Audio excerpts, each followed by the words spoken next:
Yves Delafont, vous êtes président d'Africa Link et puis de BCI aussi, pour nous dire un peu comment aujourd'hui ce thème de l'Afrique s'impose à Marseille.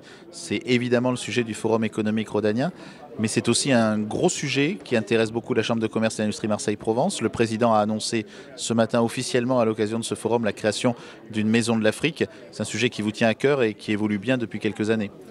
Et absolument, c'est un projet qu'on a initié ensemble et j'étais très heureux d'entendre ce matin qu'on mettait une date dessus parce qu'on ne peut pas le faire nous tout seuls, ça sera forcément avec les institutionnels. Donc la Chambre est leader sur ce sujet-là.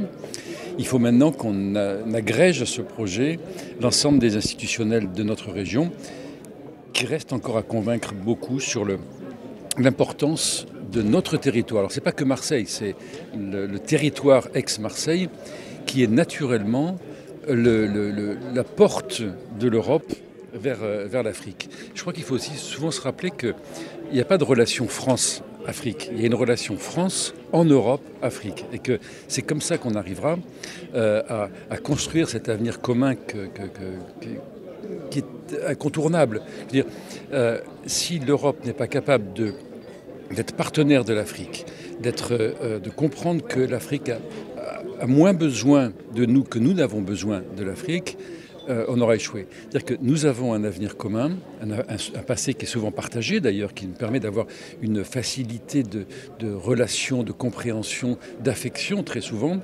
La France peut être moteur, en France, Marseille, et tout ça sous une collaboration, une coopération, une persuasion européenne qui doit aller vers le sud. Et naturellement, le territoire de Marseille et d'Aix est la porte et le hub potentiel. Il y a encore un certain nombre de blocages, de difficultés, mais c'est ça l'objectif. C'est une chance ou c'est une crainte d'avoir en face de soi comme ça un continent qui se développe beaucoup démographiquement, avec beaucoup de croissance.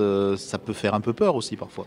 Vous savez, je pense plutôt que je le vois comme un défi. Les Chinois ont un idéogramme identique pour parler de crise et d'opportunité. C'est très étonnant culturellement de dire qu'il y a un idéogramme pour parler de crise et d'opportunité. C'est ce à quoi nous sommes confrontés. Ce continent, il ne faut pas faire d'angélisme, il ne faut pas faire de sinistrose non plus. Il est à construire, il est en train de prendre des dimensions absolument remarquables. Ce sera probablement le prochain moteur de la croissance mondiale. Comme le disait le président Macron à Ouaga, ce continent est incontournable, il est au carrefour des bouleversements du monde qui arrivent. Donc ça, c'est quelque chose, pour nous, c'est une évidence. Hein. Pour nous, Africa Link, et pour nous qui sommes engagés dans cette conviction-là, c'est une évidence. On a une carte à jouer, c'est notre avenir.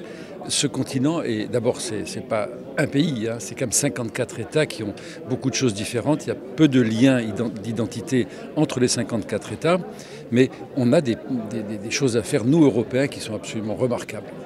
Merci. Je vous en prie.